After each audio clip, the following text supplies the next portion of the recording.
آج امت مسلمہ جس دور سے گزر رہی ہے، جو فتنہ پروری آج کے زمانے میں ہمیں آپ کو دیکھنے کو مل رہی ہے، پوری دنیا کے اندر مسلمان پریشان ہے۔ بالخصوص فلسطین کے مسلمانوں کا حال ہر کوئی جانتا ہے۔ ہندوستانی مسلمان بھی جس کرب کے دور سے گزر رہے ہیں، یہ آپ اور ہم ہر روز اس کا مشاہدہ کرتے ہیں۔ کبھی کسی حوالے سے مسلمانوں کو پریشان کیا جاتا ہے تو کبھی کسی حوالے سے پریشان کیا جاتا ہے۔ ہر مسلمان یہ دہائی دیتا ہے کہ ہماری دستگیری نہیں ہوتی، ہماری کوئی مدد کرنے والا نہیں ہے۔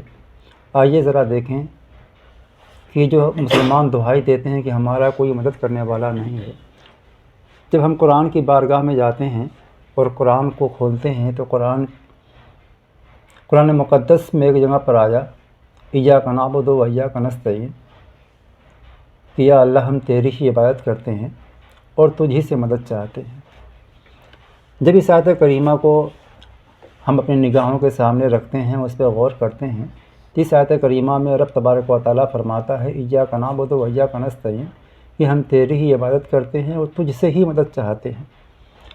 غور طلب امر یہ ہے کہ اللہ تبارک و تعالیٰ نے پہلے ایاک نعبد فرمایا، اس کے بعد فرماتا ہے وایاک نستعین، کہ ہم تجھ سے ہی مدد چاہتے ہیں۔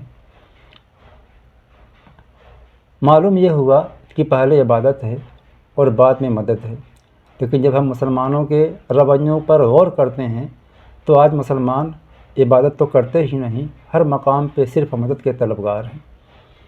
دوسرے مقام پہ دیکھیں، اللہ تبارک و تعالیٰ فرماتا ہے یا ایھا الذین آمنوا استعینوا بالصبر والصلاۃ ان اللہ مع الصابرین، کہ اے ایمان والو نماز اور صبر سے مدد چاہو، بے شک اللہ صبر کرنے والوں کے ساتھ ہے۔ پہلے اللہ تبارک و تعالیٰ نے استعینوا بالصبر والصلاۃ کا لفظ فرمایا، یعنی کہ صبر کرو اور نماز پڑھو۔ ایک اور مقام پہ اللہ تبارک و تعالیٰ فرماتا ہے یا ایھا الذین آمنوا اتقوا اللہ وابتغوا الیہ الوسیلہ، کہ اے ایمان والو اللہ سے ڈرو، وابتغوا الیہ الوسیلہ، اور وسیلہ تلاش کرو۔ یہاں پر بھی اللہ تبارک و تعالیٰ نے پہلے ڈرنے کا حکم دیا ہے۔ جب ان آیات کریمہ کی روشنی میں ہم اپنے احوال کا جائزہ لیتے ہیں تو آج مسلمانوں کا حال اس سے بہت زیادہ مختلف ہے۔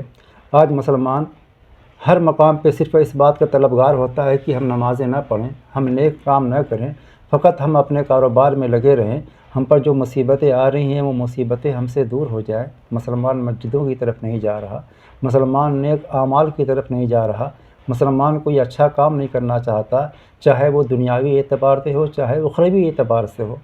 مسلمانوں کا طریقہ، مسلمانوں نے جو اپنا راہ عمل پیش کیا ہے وہ فقط دنیا کمانے کے لیے ہے، اور دنیا کمانے کے ساتھ یہ چاہتے ہیں کہ ہماری مدد کی جائے۔ تو قرآن نے ہمیں یہ راستہ دکھا دیا کہ اے لوگو، اگر تم یہ چاہتے ہو کہ تمہاری مدد کی جائے تو سب سے پہلے تمہیں ایاک نعبد پہ عمل کرنا پڑے گا، اس کے بعد استعینوا کا لفظ آتا ہے۔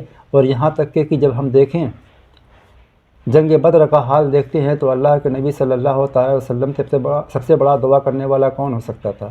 اللہ کے نبی صلی اللہ تعالیٰ وسلم کوئی دعا فرماتے اللہ قبول کر لیتا، لیکن نہیں، صحابہ کے اوپر مصیبتیں آئیں، اللہ کے نبی کہتے رہے کہ صبر کرو، اور جب جنگ کی باری آئی تو آپ دیکھیں کہ اللہ کے نبی نے طریقہ کیا اختیار فرمایا۔ اللہ کے نبی صلی اللہ تعالیٰ وسلم صحابہ کو لیتے ہیں اور جنگ بدر میں پہنچ جاتے ہیں۔ تمام تیاریاں مکمل ہونے کے بعد اللہ کے نبی سجدے میں سر رکھتے ہیں اور رب تبارک و تعالیٰ کی بارگاہ میں دعا کرتے ہیں کہ اے پروردگار، تو مسلمانوں کی مدد فرما۔ اللہ کے نبی صلی اللہ تعالیٰ وسلم وہاں جانے کے بعد دعا کے لیے ہاتھ اٹھاتے ہیں اور دعائیں کرتے ہیں۔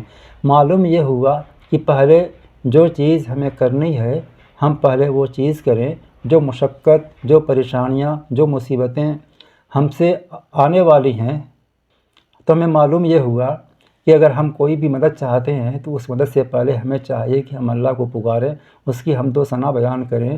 اللہ نے جو ہمارے اوپر فرائض و واجبات رکھے ہیں ہم اس پہ عمل پیرا ہوں، اس کے بعد ہم رب کی بارگاہ میں ہاتھ کو اٹھائیں تو انشاءاللہ ہماری مدد کی جائے گی۔